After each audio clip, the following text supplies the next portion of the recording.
Good evening, everyone. Monday, November the 7th. Thank you for your company. In the program tonight, the Chief Secretary to Government paraded among other Enga elites as examples of achievements to students. Also tonight, another example of agents of change, convicted juveniles repent. And the final report into the SABL inquiry, still pending, the Prime Minister explains.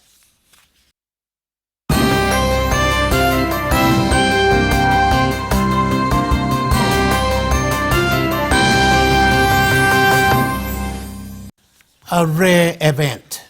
The Enga provincial government decided to parade all the elites from the province in top public and private positions throughout the country on Friday before thousands of people, including students. It was a demonstration of challenge, particularly to students, that they also can become somebody if they take the government's emphasis on education seriously. Among the Enga elites was the Chief Secretary to Government, Ambassador Isaac Lupare. He praised on the government's achievements and treading on that fine line of politics and public service. Ambassador Lupare reasoned that it would be sensible to have this government continue after the elections. Ambassador Lupare was on stage here in the heart of Wabek, Enga, his home province. With him were other Enga elites, sons and daughters of simple villagers who've made it big in the private or public sectors. Among them was Captain Ben Lopa, the son of a simple uneducated Engan who graduated to the cockpit of jets flying in the Middle East. Bringing them together back to Wabek last week was a planned move by the Enga governor, Sir Peter Ipetas, to drum home to students that they too can be like them. Also, a message to parents to invest in their children. Wabek town was packed to capacity. On Friday, thousands braved the midday heat. The occasion was the commissioning of the new Peter O'Neill Administrative Complex at the Enga Teachers College, just outside of the town. It was decided that speeches would be concluded in the town for crowd convenience. What was said there were a mixed bag, reflecting on the failures of yesterday, relishing on the successes of today, and reviewing what might be tomorrow. Ambassador Lupare has been part of these times going forward. However small his contributions might have been, but enough to say this. Even all the prime ministers from Sumare to Peter O'Neill, Midla, sit down, 7 more splat. So I'm one of the few Papua New Guineans who can stand up strong and talk. Government for Peter O'Neill, Leo Dion, I mean #1 government for Papua New Guinea. Switching between Pidgin, Enga, and English, the Chief Secretary acknowledged that elections are months away, but credit must go where it's due. The sentiments shared by Public Service Minister Sir Puka Temu. He too has been a part of the past as departmental head and also as Deputy Prime Minister. Sir Puka, incidentally, served in Wabek also 41 years ago as a medical officer. He returned this time representing the Prime Minister to open the O'Neill building at the Teachers College. And I want to thank the governor for naming this administration building, rightly so, under our Prime Minister, the Honorable Peter O'Neill, because me serve under Sample Prime Minister too, or some Chief Secretary too. So leadership is about when you make a policy, you behind him one time resources.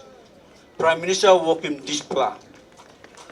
Over 600 million, he took it out of the pocket of Mama and Papa, took it out and gave it back to you again.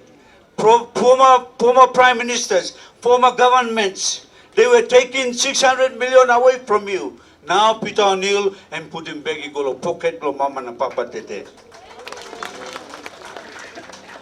Together with challenges and encouragement, a new word was used to encourage students on, and that is energy. Angans are known for possessing a lot of energy. Energy on the battlefield, energy on the land, looking after pigs and farming, energy to preserve culture, and more recently, energy in politics and business. But now the students are being urged to use that energy to learn. Once you have an education under your belt, the rest fall in place in life. Me plan to develop him. You mean to come up him all mangi? Law school. Law you bagarab him thinking blongol. No God. Enga government leadership blow me. He got focus. Me plan sabe way. How long Karim enga he go long tomorrow? Much of Anger's energy has been on developing the human resource. Education has been the cornerstone of Sir Peter Ipeta's 20-year reign as governor.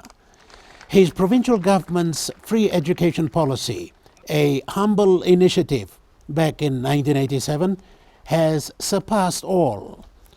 Today, thousands of Angan beneficiaries dominate the workplace throughout Papua New Guinea. Each year, Angar students number the highest provincial group in all tertiary institutions. Such has been the Angar success that the O'Neill national government replicated the concept.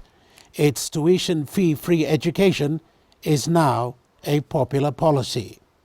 For Angar, this teachers' college is the pinnacle of educational institutions, the first by any provincial government. It's 6 years old, also offers IBS courses. The college is a unique setup where students, teachers and college facilities are all concentrated in one area. The new Peter O'Neill Administrative Building is a 9 million kina clean outlook to the college. It was named in honor of the Prime Minister for his personal commitment to the college. Because without the Prime Minister, Teachers College would have just been a dream. Mr. O'Neill himself was invited to open the building, but protocol required otherwise.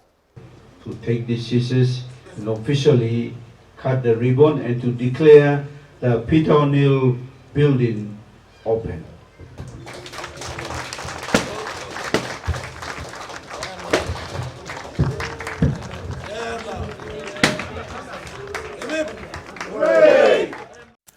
PNG tonight, after the break, convicted juveniles on drug and alcohol-related charges become agents of change.